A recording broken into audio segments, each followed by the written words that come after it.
Pernahkah kalian mendengar istilah TBC? Lalu, apa kalian tahu apa itu TBC? Sebagai informasi, berdasarkan laporan TBC global yang dirilis oleh WHO pada tahun 2022 lalu, Indonesia berada di posisi kedua dengan jumlah penderita TBC terbanyak di dunia. Kasus TBC di Indonesia diperkirakan sebanyak 969.000 kasus TBC. Angka ini naik 17% dari tahun 2020, yaitu sebanyak 824.000 kasus. Insidensi kasus TBC di Indonesia adalah 354 per 100.000 penduduk, yang artinya setiap 100.000 orang di Indonesia terdapat 354 orang diantaranya yang menderita TBC. Ngeri banget kan? Makanya penting banget buat kita paham tentang apa itu TBC. TBC atau tuberkulosis merupakan penyakit menular yang disebabkan oleh bakteri Mycobacterium tuberculosis. Infeksi pada penyakit ini dapat menyerang otak, kelenjar getah bening, sistem saraf pusat, jantung, dan tulang belakang. Namun, infeksi TBC paling sering menyerang paru-paru. Nah, kedua gambar ini adalah gambar paru-paru. Yang pertama, gambar paru-paru normal, dan yang kedua adalah gambar paru-paru penderita TBC. Untuk mewaspadai penyakit TBC sebagai upaya pencegahan dini, kita perlu tahu tentang gejala TBC. Gejala TBC pada umumnya yaitu batuk lebih dari 2 minggu, demam, berat badan menurun drastis, berkeringat ketika malam hari, mudah lelah, dan nafsu makan menurun. Kita juga perlu berhati-hati dengan penularan TBC, karena TBC menular melalui 2 cara, yaitu penularan secara langsung dan tidak langsung. Penularan secara langsung terjadi ketika orang sehat berhadapan atau melakukan kontak langsung dengan penderita TBC. Contohnya melalui dahak, bersin, ludah, atau hembusan nafas penderita TBC. Sedangkan penularan tidak langsung dapat terjadi melalui debu dan alat makan yang mengandung bakteri Mycobacterium tuberculosis. Selain penularan yang sudah disebutkan tadi, juga terdapat beberapa faktor-faktor yang meningkatkan resiko terkena tuberkulosis yang wajib untuk diketahui. Antara lain yaitu: pertama, paparan jangka panjang terhadap orang yang terinfeksi TBC aktif. Yang kedua, sistem kekebalan tubuh yang lemah seperti pada penderita HIV atau AIDS. Yang ketiga, kondisi medis yang melemahkan sistem kekebalan tubuh seperti diabetes, penyakit ginjal, atau kanker. Yang keempat, kondisi sosial ekonomi yang buruk seperti kemiskinan, malnutrisi, atau keadaan tempat tinggal yang tidak sehat.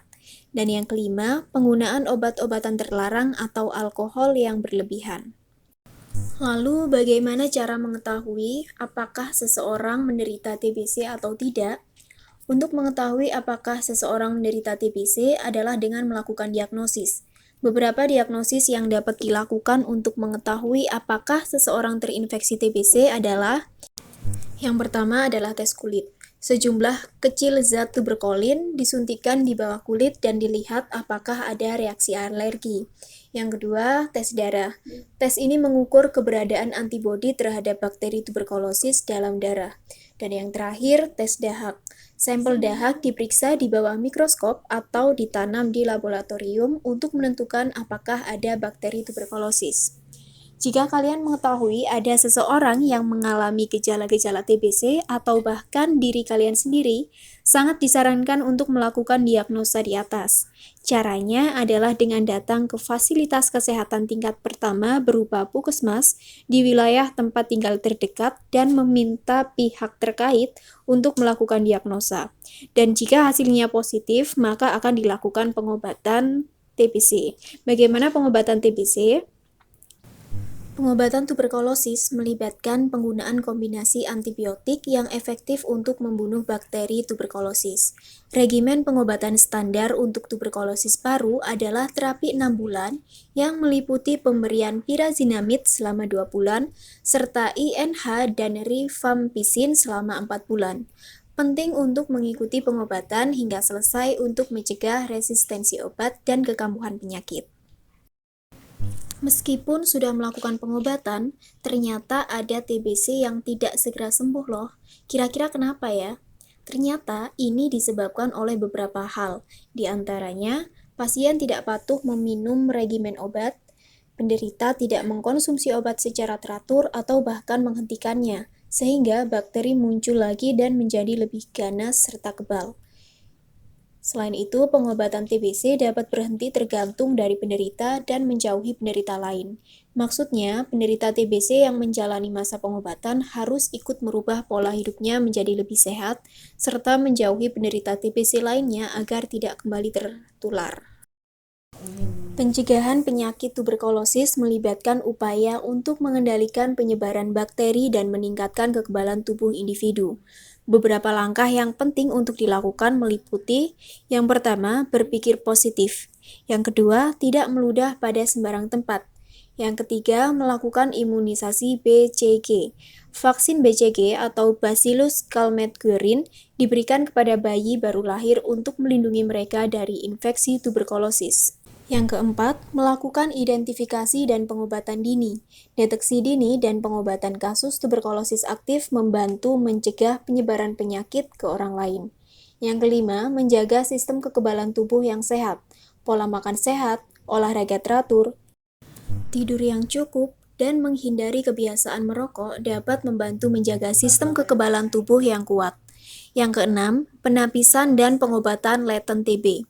Individu dengan infeksi TB laten, yaitu infeksi yang tidak aktif, dapat menjalani pengobatan untuk mencegah berkembangnya infeksi aktif. Selain melakukan upaya pencegahan, ada beberapa langkah yang dapat kita lakukan untuk mencegah penyebaran TBC. Pertama, menghindari kontak dengan orang yang diketahui menderita TBC aktif. Jika kalian tinggal di dekat seseorang yang menderita TBC, upayakan agar ruangan tercukupi sirkulasi udara yang baik. Kedua, praktikkan etika batuk yang baik dengan menutup mulut dan hidung saat batuk atau bersin menggunakan tisu sekali pakai atau lipat siku tangan untuk menutup mulut dan hidung. Ketiga, tingkatkan daya tahan tubuh dengan menjaga gaya hidup sehat, seperti makan makanan bergizi, berolahraga, tidur yang cukup, dan menghindari stres yang berlebihan. Nah, itu tadi merupakan penjelasan mengenai penyakit tuberkulosis. Semoga dengan adanya video ini dapat memberikan informasi yang dapat membantu kalian untuk memahami lebih baik lagi tentang penyakit tuberkulosis, sehingga penderita TBC semakin berkurang. Dan yang perlu kita ingat, kesadaran, tindakan pencegahan, dan peran kita semua sangat penting dalam memerangi penyakit ini. Tetap sehat dan jaga diri ya. Sampai jumpa.